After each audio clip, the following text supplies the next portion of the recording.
If you have not heard, Damian Lillard, who demanded a trade out of Portland, all reports were he wanted to go to Miami. There was the report that his agent was telling any team that was calling to trade for him that he was not going to ever play in any other team and not going to suit up for anybody else except for the Miami Heat, that the Trailblazers were stuck into having to make that trade work.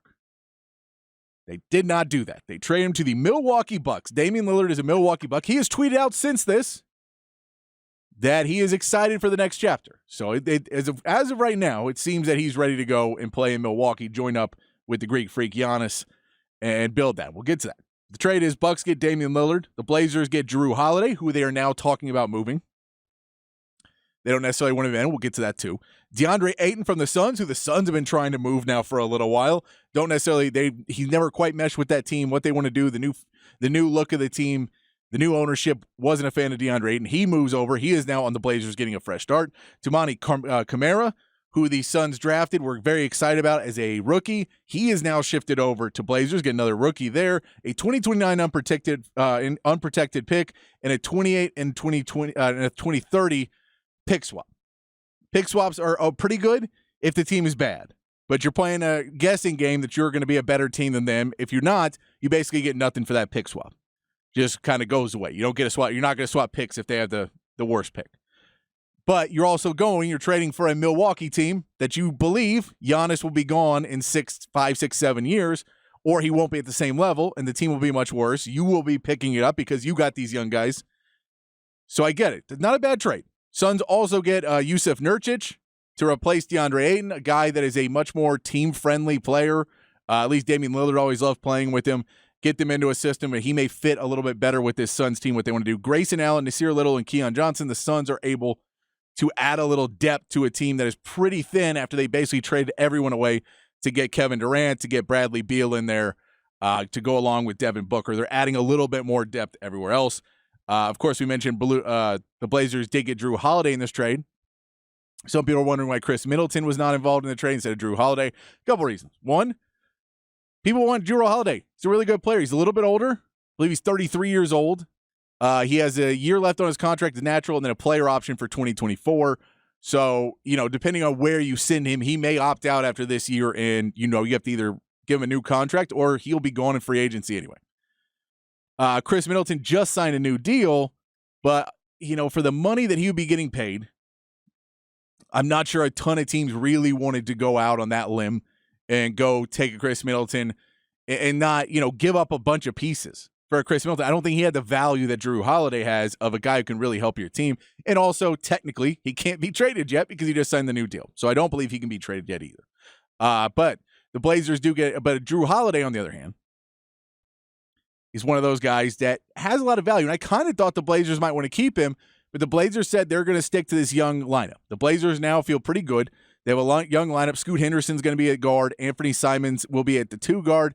You have Nasir. You have now DeAndre Ayton in that lineup as well. They feel pretty good about the lineup. Portland feels pretty happy with a young core.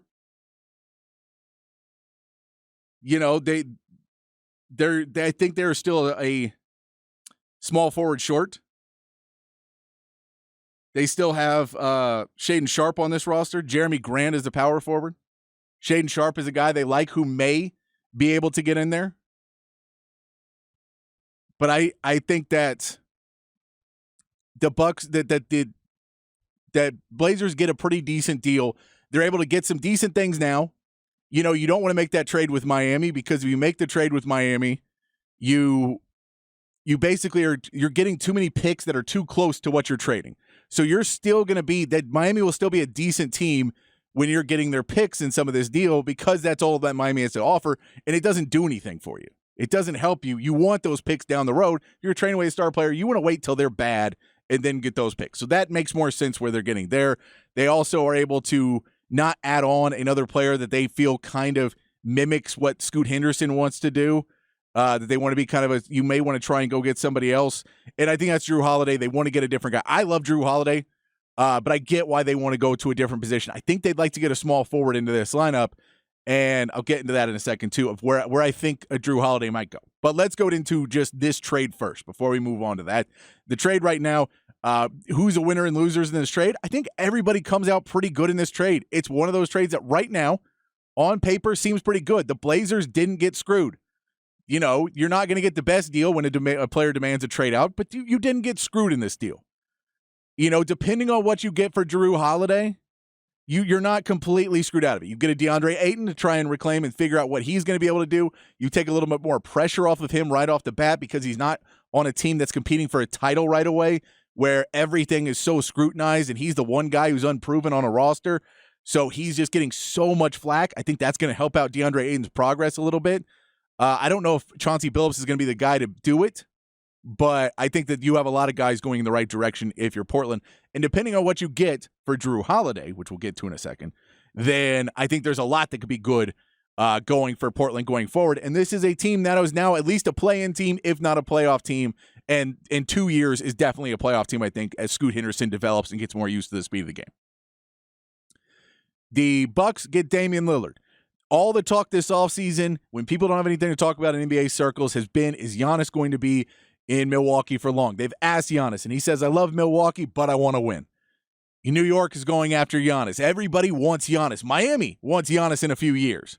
Everybody wanted Giannis and was basically waiting out his contract, hoping that he would say, the Blazers didn't do enough, you know, and I get, you know, it's not like Damian Lillard is a young man, but Jrue Holiday is also a 33-year-old player. So if you say in 2 or 3 years, Jrue Holiday is now even older.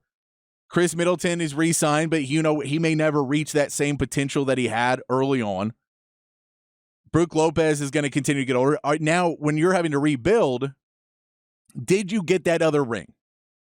Were you able to get that other ring? So you may not even be able to keep Giannis too much longer. You know, he may sign another 1 or 2 year deal after this, but can you get another ring if you're Milwaukee? Can you go in there and steal another one? And if you look right now in the East,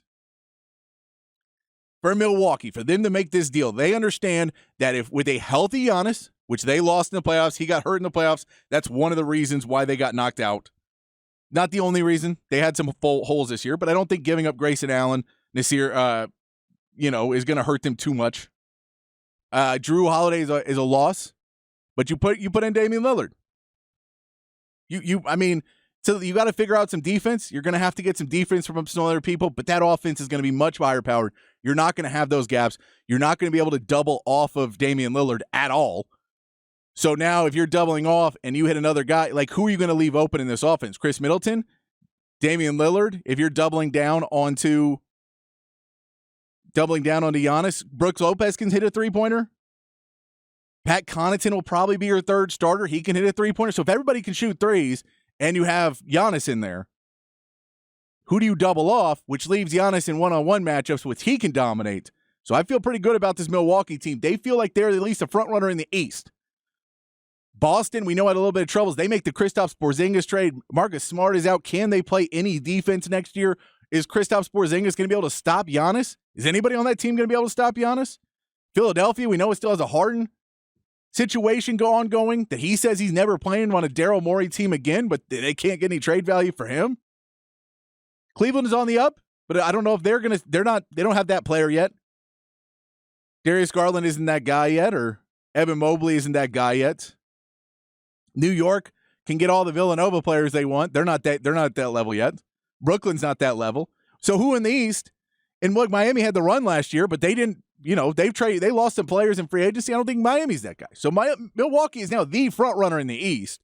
And then it goes over to, do you think the Lakers and LeBron rebound? Does AD come out and play a better season? Does the Christian Watts, does that work out for you? Are you able to build on that? Does Denver come out and, you know, look, you could have that matchup in the finals. Jokic versus Giannis, Murray versus Lillard. Who wouldn't pay to see that? So I get why they did. I think the Bucks had to make a move. You have to go for it in the NBA. When you see that window's open, especially in the East, that the Philadelphia is down, that Boston doesn't know what they're doing, everybody's making moves. To stand pat might have been a problem to keep Giannis. I think this buys you 2 or 3 more years, so I like it for the Bucks. I like it for the Blazers. You didn't get screwed. You got decent draft capital, but you didn't really want that. You wanted some young players. You get a DeAndre Ayton. You get a Jrue Holiday, you'll be able to see who you flip that into. Toumani Camara is another player you're going to be able to put in this lineup. Going to get playing time. Fits that small forward role that you're kind of weak at. You got some power forwards. You got some guards. You don't necessarily have a lot of small forwards, so it fits into that. And the Suns get to move off DeAndre Ayton, which is what they wanted to do. You got to see if it works out with Nurkic. You bring a little bit more depth. Grayson Allen will bring in good depth to that team. I'm not a fan of Grayson Allen. Think he's one of the dirtiest players in the league. Not a fan. But I know he can add some help there. Nasir Little, Keon Johnson kind of throw-ins in this trade. You need depth. They've signed a lot of, minimum contract guys. These are guys who may get a little bit of playing time, see if they can show up for the Suns. I don't think there's a loser in this trade. If you want to say out and out winner, it's a team like Milwaukee having two of the best players in the NBA on their team. A small market team was able to pull off a trade, and now they have Giannis and Damian Lillard, two generational talents, two guys that have both been top 3, top 5 players in the NBA at one point in their career. And they're going to be able to go and play together. That's a huge deal. That the Bucks in Milwaukee have been able to pull that off. So if you're a Green Bay Packers fan, you're mad Aaron Rodgers gone. Jordan Love is playing good. This happens. You're a pretty good fan up in that Green Bay, Milwaukee area right now if you're a sports fan up there. Now let's get into Jrue Holiday. Jrue Holiday is now being shopped as well. 33 years old, last year of his contract before his player option, which he can get out of if he wants. He can take it if he wants to stay. Depending on the situation, though, you kind of have to talk to him. So teams are going to have to reach out to Jrue Holiday and see his interest in coming there, or else they know, hey, basically we're paying a decent amount of money, a decent amount of capital. Because if what the Trailblazers showed in this trade is true, they're looking for young players. They don't want to play the draft lottery game. They don't want to hope that you're bad and get a guy right now. They have enough. They have those guys up and down the roster. They just traded Nasir Little. They just traded Keon Johnson. They have those guys that are kind of in there and maybe okay, maybe not. Shaedon Sharpe they like, but, he didn't even really crack the starting lineup last year, and that's a guy that was a higher draft pick. So they would not – I think they are looking more for players. And so as a Spurs fan, I like the idea of looking and seeing if maybe, the Spurs, they had talked about Chris Paul or talked about maybe a veteran point guard to help out. They did re-sign Trey Jones. But you say maybe you want a veteran point guard to help the development of Wembanyama.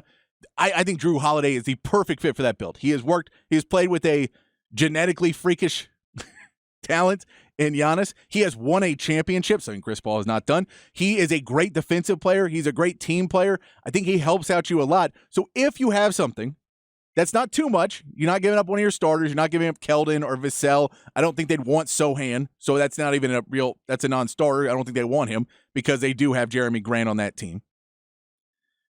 So if you trade one of them, you're not trading one of them. Does it go down into Malachi Branham and maybe somebody like that or another piece in a draft pick down the road? You got some more draft picks that you got some draft capital you can move around.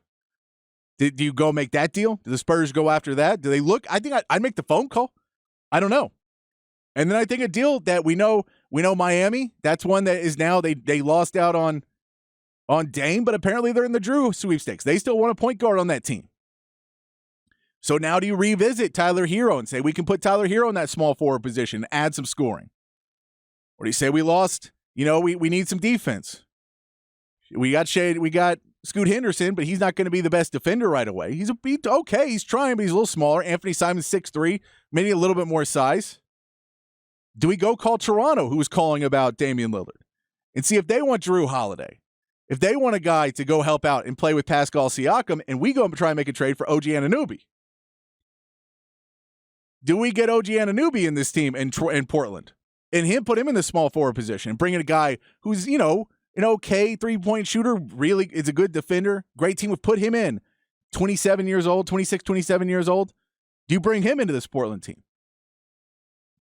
That's one for me. That's an interesting one. I think that there's winners. I don't think there's a winner if you trade with Miami. So I think this is a better trade all around for all three teams involved than if you would have tried to do anything with Miami. I never heard a Miami trade scenario where it worked out, where you were able to get everybody a winner. Now, we're still incomplete on this because Jrue Holiday, what they get back for him matters because that kind of counts in this trade. That's kind of the added filter onto this trade. Do they get another starter out of Jrue Holiday? So if you get another starter that's young on this team, that's going to be big. But I'll tell you what the biggest implication of all this trade is, that Dame Lillard did not get what he wanted. That Dame Lillard came out and said, but that's the thing, he didn't say. his agent said he demanded a trade. And his agent said he will only go to Miami. And his agent, Dame Lillard, didn't want to say it. And he learned the harsh lesson about player empowerment. That if you want to be player empowered in today's game, if you want to be the guy who makes those hard decisions, if you want to be the guy who has to say, I want to go win a championship and I'll do anything for it, you have to be the bad guy. You have to be the villain. And Dame didn't want to be the villain. He wanted to be beloved. He wanted to be beloved by Portland asking for a trade out. He wanted to be beloved in Miami. He wanted to be beloved in the NBA. That poor guy. What did Portland do for him? All they did was sign every free agent, every player that played for them. They offered him too much money to stay because Dame said, I need him to stay. What did they do? They drafted the guys Dame wanted to draft. What did Dame do? Never tried to recruit. Said, no, we don't want to do a big three. We'll build the natural way. They never were able to do it. And then he wants to come out and say, they never did anything for me, which, you can go either way on. I think that they tried, but Dame Lillard put his hand in the pot too many times. You got to make hard decisions, and he doesn't want to make those hard decisions because he doesn't want to be the villain. Good for him. You're not the villain. If you go play in Milwaukee, you go up there, you suit up, and you're happy, good for you because you're not the villain. You are the good guy. You did what you were supposed to do. I don't mind that trade. If you say, hey, man, I think we've run our course. Portland, you go on. You drafted Scoot Henderson. You got the number 2 pick. It's best for both of us to move on. I'm fine with that. But the player empowerment, picking where you get to go, the fact that he didn't want to come out and say, trade me to Miami. Because if he said it, he'd be in Miami right now. That trade would have happened. But Portland called his bluff, and they knew he wouldn't go to the media and say it. He wouldn't control the narrative.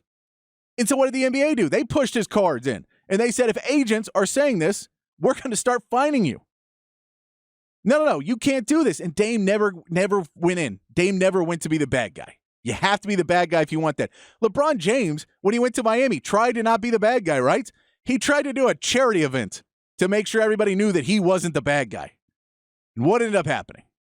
He was the bad guy. The rest of the NBA is not going to like it if you make a move that's going to hurt them. But if you go to Milwaukee to play with Giannis, I know there's teams in the East that are not going to love that he's over there, but they're not blaming Dame for that. He didn't want to go to Milwaukee.